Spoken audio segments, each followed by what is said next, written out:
Okay, so we are Mr. and Mrs. Mbugua. I'm James, she's Linda. Our friends popularly just know us as Linda and Jimmy. Mm-hmm. Jimmy is a businessman. Now that he has introduced me, let me say what he does. So Jimmy is a businessman, and I'm a business administration officer. We met on Facebook. We actually did. It's no joke. We met on We met Facebook. on Facebook. Yeah, and we had some mutual friends. A lot of them, like yes. 200 and something mutual friends. Mm-hmm. We were wondering, all these mutual friends. And we knew each other for, I think, more than a year online before ever meeting person to person. So after asking ourselves why we have so many mutual friends, but coincidentally, one day a mutual friend was planning for her wedding. She contacted us differently because we were her mutual friends. So I was the chair? You are the chair of the chair committee. of that committee. And I was the secretary. She was the secretary. Yes. Mm-hmm. So when we came, we found ourselves somewhere in town, and the chair is seated here, the secretary is seated here. Then I'm like, hi, I'm Jimmy. Hi, I'm Linda. Then our mutual friend is like, you guys cannot be serious. Do you mean you don't know each other? What do you mean? We are like, no, we are just meeting for the first time. No, but this is so and so. We were in the same campus, apparently. And throughout our campus years, we never met somehow. We were in the Christian Union together. We never met somehow. So that's why our friend was perplexed. What do you mean you guys don't know each other? So that's how we met. So, and that's where the journey started.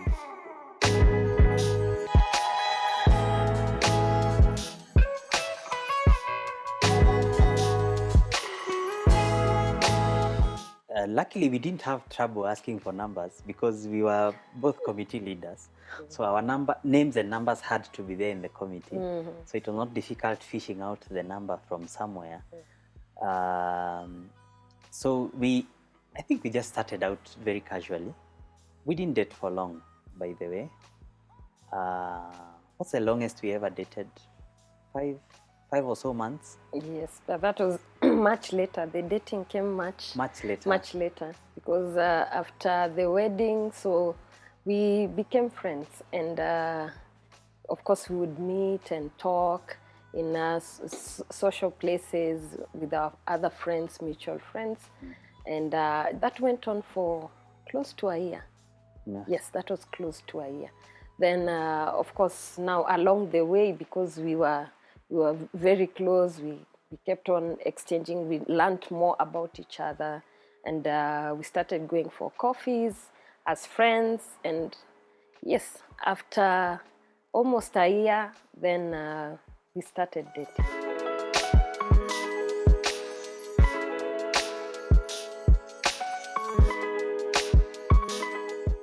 Over time, over that period of 1 year, I started developing, some fondness because of the time that we spent together. We get to talk, and he's such a gentleman, by the way. He's a seasoned lover. That's what I can say. Yeah, so fast forward. So I think feelings developed along the way. The friendship was getting more and more solid, and I remember actually when I realized that I had developed something towards him. That was December of that same year when our friend got married. So fast forward December, I was traveling home for Christmas season. So I took his photo and put it in my Bible because I would carry my Bible everywhere. Those days we didn't have phones that you can have Bible apps. So his photo was there. So one time during Christmas period, I was talking to one of my sisters, and I told her, let me read you a scripture from the Bible. Then I took my Bible, and as I tried to open, his photo fell. And when I tried to grab it, my sister ran for it. And that's then where I realized, okay, if I am carrying his photo everywhere I go, then it means there is something. But I just kept it to myself. But little did I know that Cupid had struck him too. So.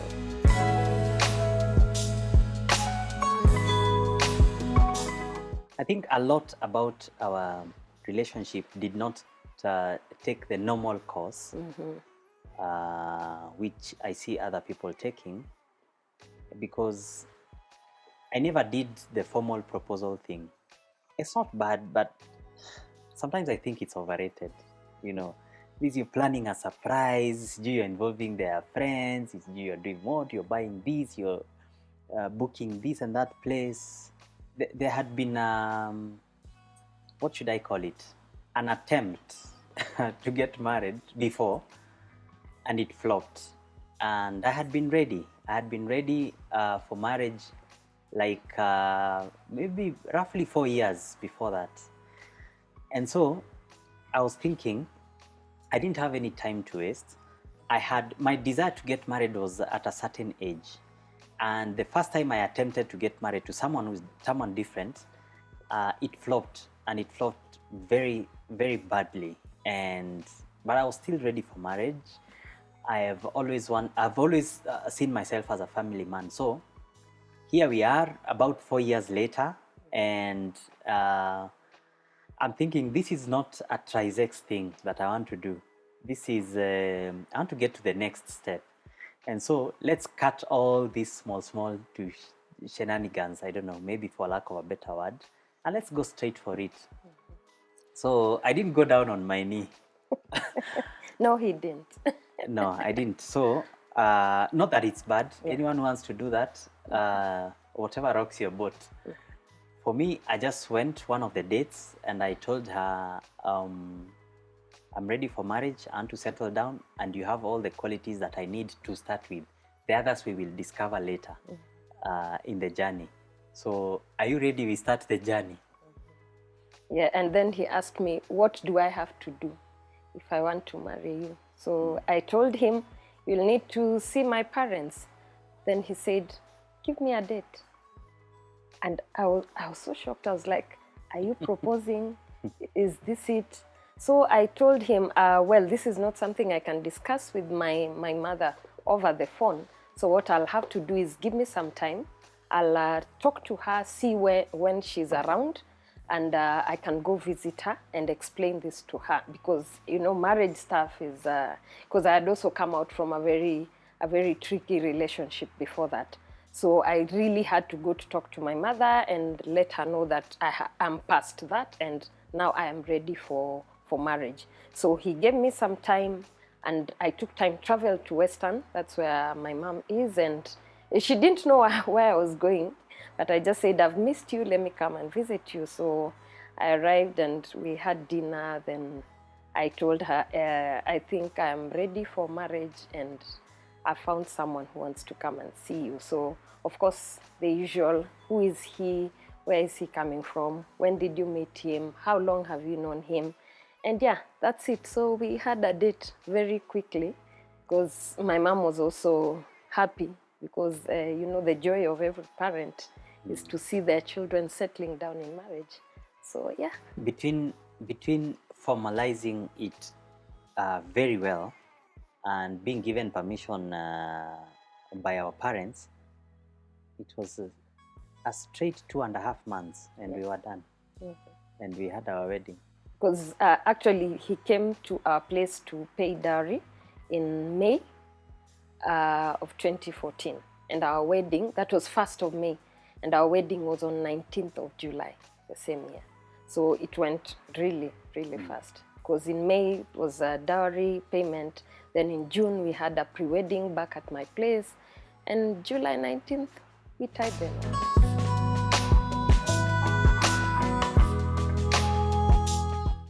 So for me, I think the ring that really matters is the marriage ring, the one that you exchange during your weddings. You know, there are some people who put a ring on your finger and they're like Al-Shabaab. Eh? You'll stay there for 5 years and you're waiting for them. So for me, what was important was the wedding day, because that's the ring that I have to date. So that's what matters. The other one was not important to I me. didn't have a ring. Yes. I just thought if I tell her my intentions to get married and she accepts, that's it. So the rings, and like I said, also nothing wrong with the rings, but it's not a necessity. If she accepts and she gives you her heart, that's it. It's better than someone you buy for an expensive ring and then they give you half their heart or 3/4.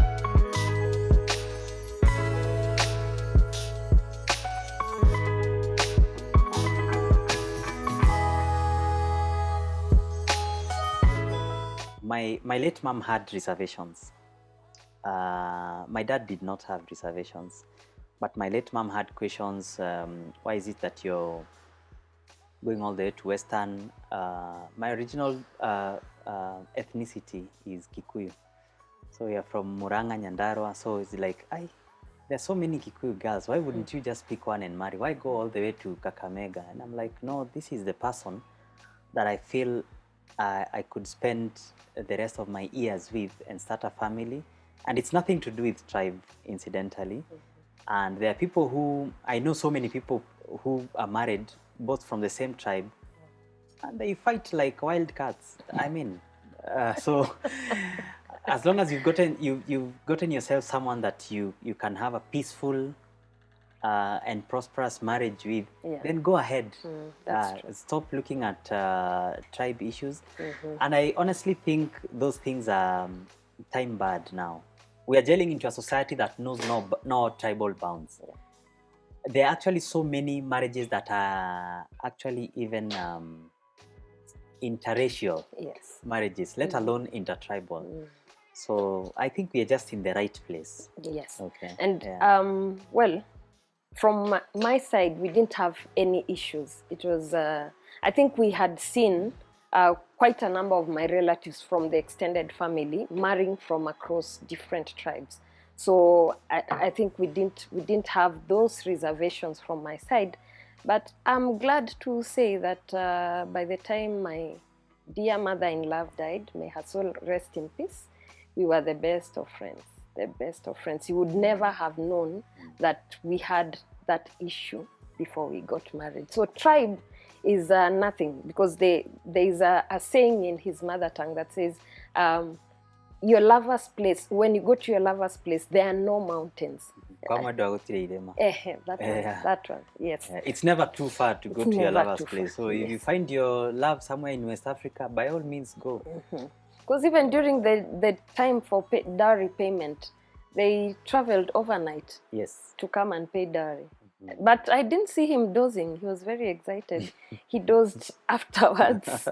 And that's a clear indication that it doesn't matter. If your heart is there, you go for it. Just make sure it's the right person, and the person who loves you and cares for you, and your purposes match, so that you can walk the journey of life together. And again, what are you marrying? Is it the tribe? Is it the distance? Is it or the tribal chief?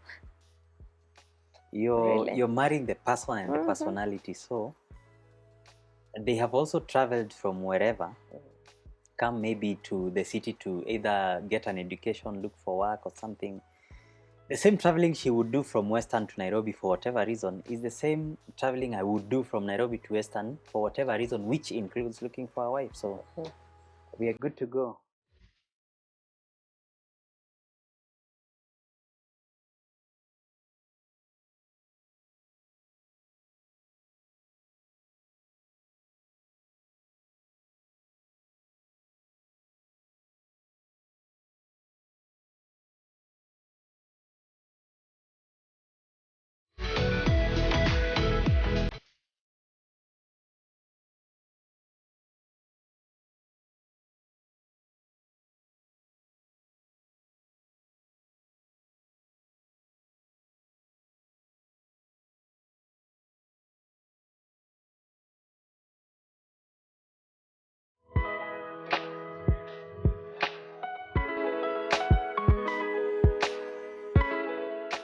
We had prayed about it, and we got God's favor for that day, because we didn't have any issues. There were no struggles. There were no tussles. Everyone was really happy about it, and everyone was really sober during the conversations, because one of the things that my mom said, actually, even when I went to tell her about him and telling her that they wanted a date to visit, my mom said, since they are coming from far, there is no need for them to come 3-4 times, because that's normally the direction that dowry negotiations go. So my mom said, we need to be considerate. They are our in-laws. We are becoming family. We don't need to harass them. So she had a discussion with my uncles and family members who were supposed to be involved in the dowry negotiations. And by the time they came, God had already made a way. So it went very smoothly. Yeah. Pre-wedding for us, where I come from, the pre-wedding is not the usual pre-wedding that I've seen happening in Nairobi. It's a ceremony. It's like a wedding before the wedding.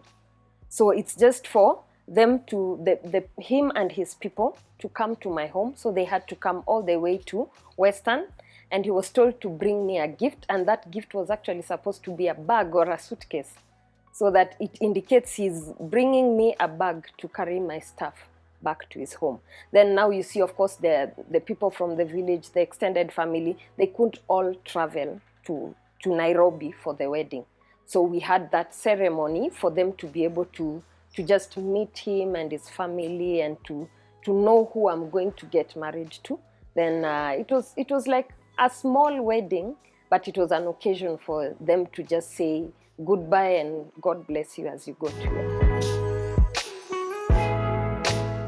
So not much in the preparations, just the usual preparing for guests. For us, food is big. It comes first. So they really had a time of their life, because we get from our home, we really prepare when the visitors are coming. We cook and cook and cook. So yeah, that was just it.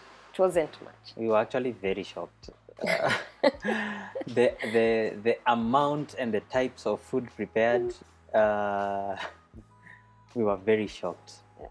But we actually enjoyed it. Everything went well. The negotiations went well. There were no hiccups as such. And we finished also in good time. And that was also a departure from where I come from, which I think honestly needs to change. Most dowry negotiations, which we call rorashios, they start sometime late in the afternoon. But what now we discovered here is that they start in the morning. So you get to the homestead, you're welcomed with the breakfast. You are like, what kind of ceremony is this? So took breakfast. After a very short time, table was cleared, and food came in truckloads. My goodness. Oh, really? When we ate our hearts out, of course with decorum, you also don't want to spoil the first impression, with decorum. But also something else that maybe shocked me during that particular time is that the groom is supposed to have a whole entire chicken to himself. I never saw that anywhere. My people never saw that anywhere. So we were like, what is this? Okay, how many people are we eating this chicken? They're like, no, that's just yours. And then other people had their own pieces, and that's very interesting. We really ate to our fill, and well, that was a good thing, a new cultural thing to learn, and it went smoothly. And then when the negotiations started, of course, we were the first ones to be kicked out of the house. So we were told, she was told, do this, take your friend, go and show him all the corners of your ancestral land. So we went out, and the wazes remained. Yeah, even the women were kicked out. So they were just told, Sasa, now this one is specifically for the men. Just go out and let's carry on with this. But they were not there for long, maybe an hour. I don't know. Maybe even less than even an hour. less. It was really just a straightforward formalization of things. Yes. Because there had been some lobbying, let me say, before, there had been some lobbying because I had told her, you know my situation, you know the kind of earnings I have, and if they strain us too much, then we might have to postpone a lot of things. So how they normally say in kawaida lingo, cheza kama wewe. So she went and talked to the mom talked to her brothers, now her uncles, and I think that's what also made things go very smoothly. And I think this is something that we normally talk to the couples that we mentor, because we mentor a number of couples. We do premarital and also marital counseling to young couples and people who are about to start their wedding journey. We talk to them and tell them, please make sure that your respective families know the kind of person that you're getting married to, so that they don't stress them too much. At the end of the day, you're the person who's going to end up with this person. So if they stress them too much, the loss will be on you now, sooner or later. So luckily for us, we had a very smooth transition.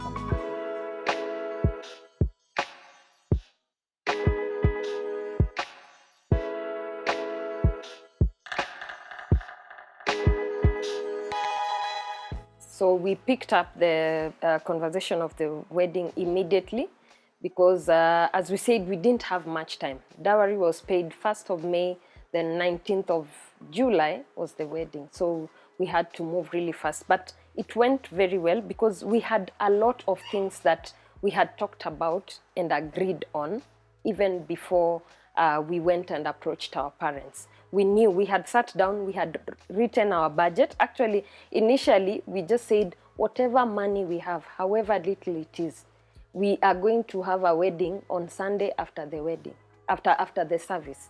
That's what he even told his pastor. Because we really, for us, relationships matter. Our friends to us are very dear. So we didn't want to really stretch our friends trying to raise funds for the wedding, because we knew that even after the wedding, these are people who are close to us. We will need them in any other time of life. So we had our small budget that we wrote for we actually had 20,000 shillings. So we had our budget of 20,000 shillings, well written. We consulted with actually one of my sisters and she said, this is okay, as long as you do the right thing. So then after, I think God saw the faith that we had and the commitment that we had, then friends just came in. Of course, they supported us, and at some point we even had a breakthrough. We had more funds towards the wedding, but we also didn't go for an extravagant budget. We just kept it very lean because our full budget for the wedding was 179. Yeah, that was the full budget, but we ended up spending 156. Yeah, 156 or thereabouts. So it was just a very nice small wedding where our friends came. But with a lot of people. Yes, with a lot of people. Our friends turned out in large numbers. And we really appreciate that. We value that they gave their time to come and just enjoy that day and celebrate with us. Yes. So the caterer told us that she fed around 600 people. Yes. And by the time the food was done, there were so many people in the queues. She was wondering what to do with them. Yeah. And already 600 people have been fed. So she was like, what do I do with these ones now? But people were happy. They took sodas and whatever else was there. Yes. Our friends are very nice. They were very considerate. They were happy. We didn't hear anyone complaining. If they complained behind our backs. But we appreciate that. We appreciate they are very understanding. It went well. The wedding went very well. Yes.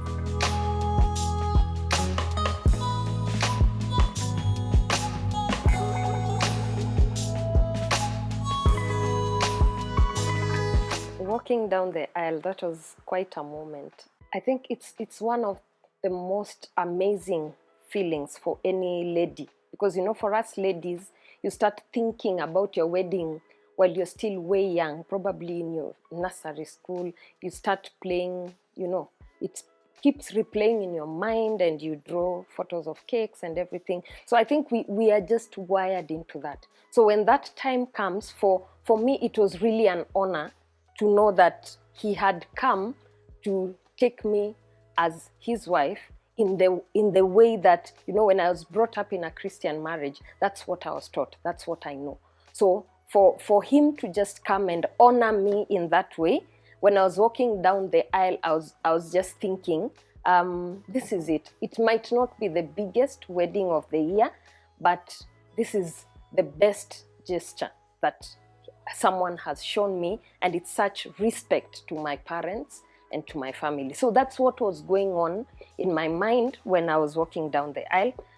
White gown, looked like, an Egyptian princess gown. So yeah, but then the ladies, it was African themed. So I went for that look, and then for the men, they had African shirts and black khaki trousers. Then the ladies had African attires, and they were looking really lovely. They were looking like they were going to fly the next moment, but it was really nice. I really loved it. I think also the differences in culture also were a highlight for me, because normally the groom, from where I come from, the groom wouldn't normally go to the bride's place to pick them. But where she comes from, that's the norm. So I was required to go all the way to their home. But the requirement was that I should not alight from the vehicle. So I have to go all the way to even the gate, the entrance. But where the vehicle is parked, I cannot alight from the vehicle. The best I could do was roll down the window and just watch things from the inside of the vehicle, which is exactly what I did. And then my brother-in-law, my only brother-in-law, her elder brother, had contracted some Isikuti band, live Isikuti band. Yeah. Man, those guys just made our day. And they started from her place. Yes. In the morning at 6:30 6:30, where she was going to be picked. That's where they started. So they entertained people throughout until the bride came out, got into the vehicle, and then we drove. That was somewhere in Jamhuri Estate. Yes. Yeah, for me, I think that was the highlight of it. And of course, getting a wife. I mean, for men, we don't have so many complications of sijui how was the decor, nanini. And also we had very simple decoration, because it was African themed. So we just had African vikoi or something on the walls with the utels. What are they called in English? That one. In Swahili, they are known as utels.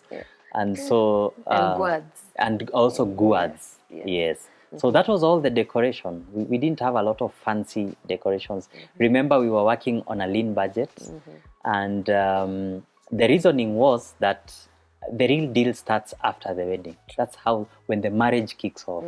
So for us, we were like, we are not going to burden ourselves a lot with debts and then start off on a negative.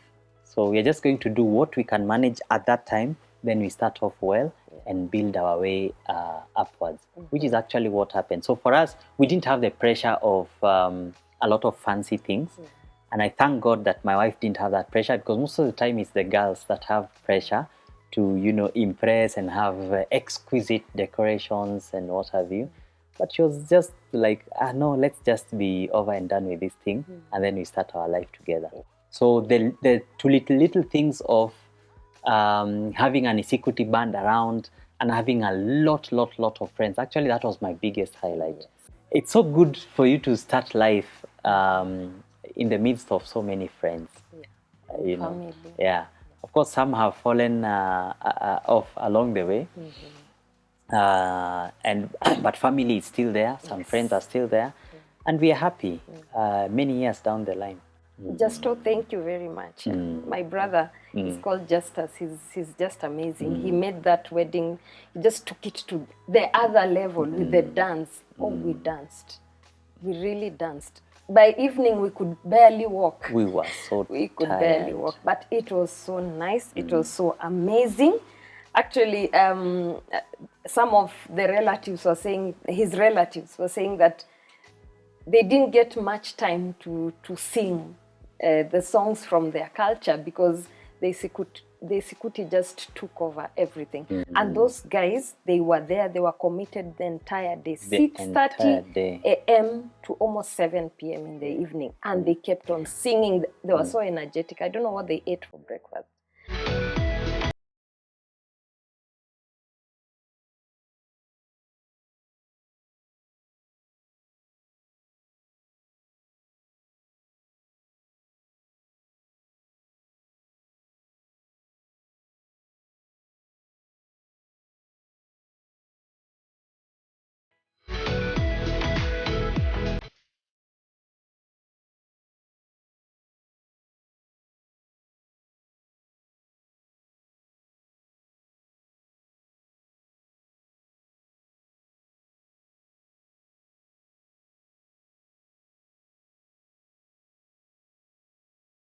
We had a bit of a hitch on that wedding day. Let me mention this.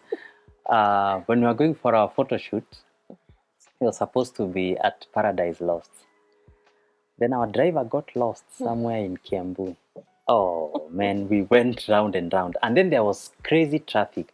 I don't know actually what was going on along Kiambu Road that day.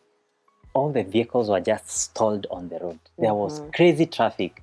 So they decided to use the Garden Estate route and get off some, I don't know, man, we got lost. We stayed. I think from around 1 p.m., we were coming back to the wedding grounds at around 4 something. 4, yeah, thereabout. 4 something p.m. from 1 p.m. Yeah. It was crazy. But incidentally, the Isikuti saved the day because throughout, people were just dancing and having fun. After the eating, and the ones who missed food took sodas, and people were just dancing and dancing and dancing. And we were busy here finding our way where we had been lost. But finally, we found our way, took the photos very well, and now came back. This traffic had eased a little bit, but not so much as well. So we really also had a rough time on the roads. Yeah. But we came back and we were like, oh my God, it's 4 p.m. Who are we even going to find? Because people had gotten used to this issue of if you get late too much, then people start walking out. But incidentally, people were still they were there. waiting for us. And so in spite of that hitch, we really still enjoyed our wedding. Our friends were still there. And the reception went on very well up until almost 7 p.m. Is when now everything was coming to an end. And then our friends thought this was not enough. So they just organized for some after party.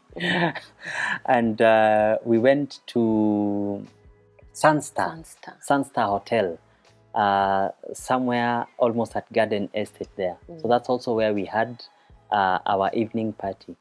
And people still continued, having fun, dancing, making stories. And by the end of it, we were so tired, we would barely walk. We just crawled. That's why we also had our first night at Sunstar Hotel.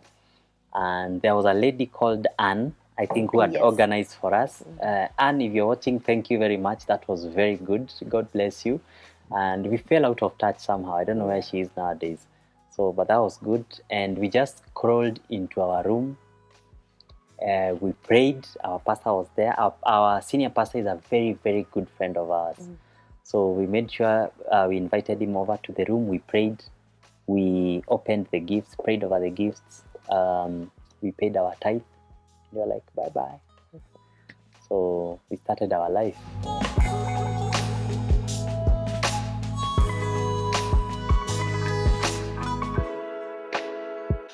For both of us, having gone through some character development, we were, at least because of the way we had experienced life, we were kind to each other. Even despite the expectations, we kept on being kind to each other, because if you don't give your spouse the allowance of being human, you just make the marriage relationship to be too tight and to have a lot of tension.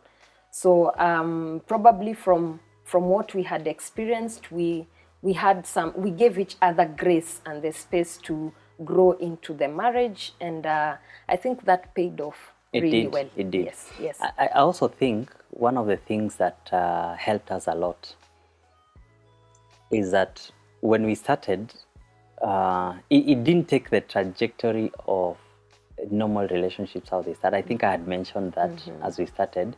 In one of the dates that we had in town, I asked her to come with a pen and a book. And so she was wondering, hey, so is this a coffee date? What am I doing with a pen and a book? So I was like, no, relax. And we went to the Aga 7th Memorial Park. Yes, that was an interesting one. Which people call Bomb Blast, the Aga 7th Memorial. Yeah. So we sat down, we had snacks. I remember we had bought some marble cake and I think some juice. And juice and crisps. And crisps. And we sat down. She had a kikoi, we just laid it down. We sat down, pen and book in hand. Mine and hers as well. And I told her, so now this is my vision for marriage and for family. And I just gave my entire vision and we broke it down into financial, physical, spiritual, and which other one? Health or something. And social. Okay. And so we had a breakdown of the vision in all those areas, and she was like, hey, this is serious. You know, nobody has ever, so to say, catered me with a vision of their life. And I actually made her also come up with a vision from her own perspective. And then now we merged the vision together, and I was like, if you're starting life, this is the script you're going to follow. Yes. I can tell you it's quite interesting, and it's also very, very beneficial. Yeah. When you lay ground rules, what do I mean by that? I mean, you agree on how you guys will be arguing. What are the boundaries to arguing? Yeah. There are words we can't say to each other. It's however angry you are, you might be you might be so angry that you're just feeling like stomping your feet. Yeah. It does not matter. There are words you cannot tell your partner. There are places we can't argue from. We can't argue in front of the children. We can't argue in front of either visitors, the house help, or our argument is our argument. So we find a place, we go argue. We'll be free with each other in terms of, for example, each one of us has a phone. But when I met her and when she met me, we were both adults. I'm not going to be digging into her phone to just see who she talks to. Yeah. If your partner wants to play you, they will play you, even with the best policing that you can do. And therefore, we agreed. Your phone is your phone, my phone is my phone. So let's do this. Stay with your phone, let me stay with mine. Unless it is absolutely necessary. Even if it rings and I see it, I can't pick it for her. I just pick and pass it to her. If she's not available, it will ring and go off. And then later on, I'll come and tell her, hey, your phone was ringing. Yeah. Because we made an agreement. And almost 10 years down the line, the agreement has stood. Yes. And I think it has its benefits. It has really helped us. It has really helped us to grow and to respect each other. Yeah. And to just avoid unnecessary stuff. Because sometimes if you're looking for something, you'll find it. Yeah. Someone is your wife, they are not your slave. They met you when you were adults. You see, I told you he's a seasoned lover. I told you. No, I mean, these things should be common sense. Let me give you advice. If you're a couple already in marriage, or if you're a young couple that is starting out, imagine if you're marrying someone, you're marrying all of their past. You're marrying all of their past failures, all of their past successes, all of their past social makeup. Everything that formed them to be the person they are, you're marrying that. So basically what that means is she has friends that she grew up with, she has friends that she went to school with. Why do you expect her to stop talking to those friends and family and childhood friends and acquaintances just because you got married to her? I mean, it's not logical. So allow her that space. Sometimes she has reunion meetings with her friends. I don't even know some of those friends who they are, but they went to school together. Let her go and have her time. I mean, I married a wife, not a slave, so to say. Yeah. So some of those ground rules, actually not some, I think basically all of them, they're really beneficial. They work. Man, we have a happy marriage because of those things that we said before. And of course, the vision, which we constantly are working to achieve. It takes two to tango. And the person you are marrying is the person you choose to tango with the rest of your life. So you know, when two people are dancing together, before they get the rhythm, you will step on each other, you will miss the routine, things will happen, you'll get distracted. At some point, that person has annoyed you, but you still have to dance. So the sooner you learn the steps, the sooner you get in sync, the better it will be for you. It's no one is perfect.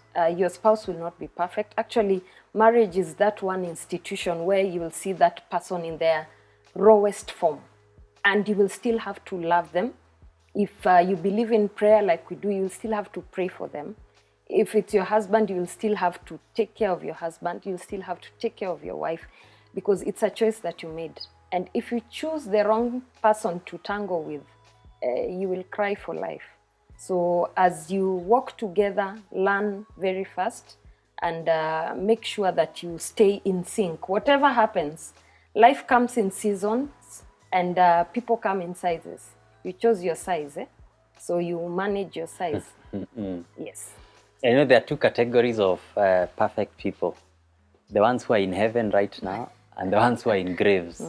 So the angels, Jesus Christ, if you're Christian or whoever else your religion holds, and people who have already passed on from this world, they're in the grave, because down there, they can't sin, they can't annoy you, there's nothing they can do. Yes. They're just resting in peace. So those are the only perfect people. But as long as you've married someone in this world who is alive, don't expect perfection.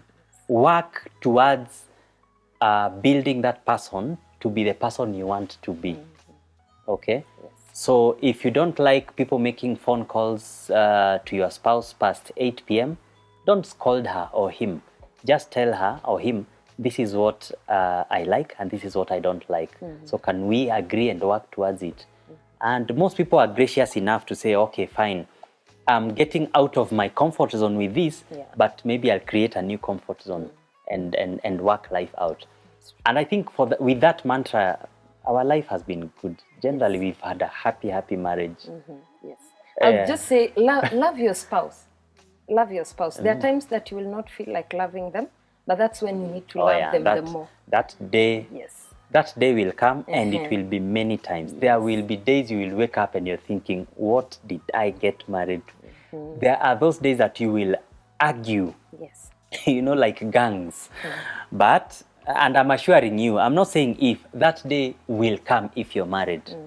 But now, remember the ground rules that you set when you were beginning.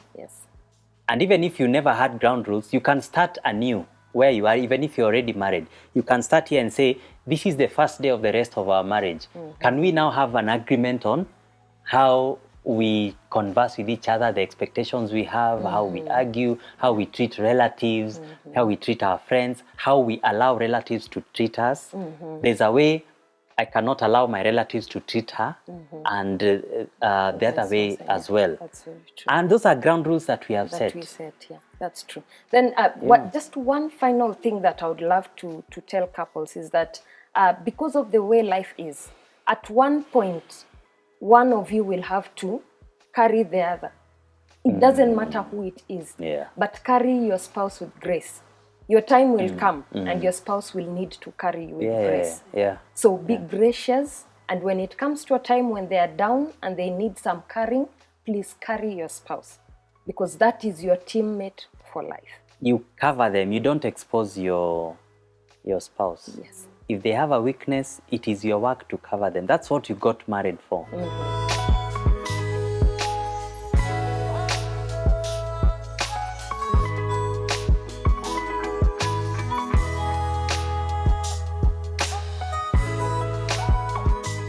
You have been hanging out with the Mbuguas, and this is our love story.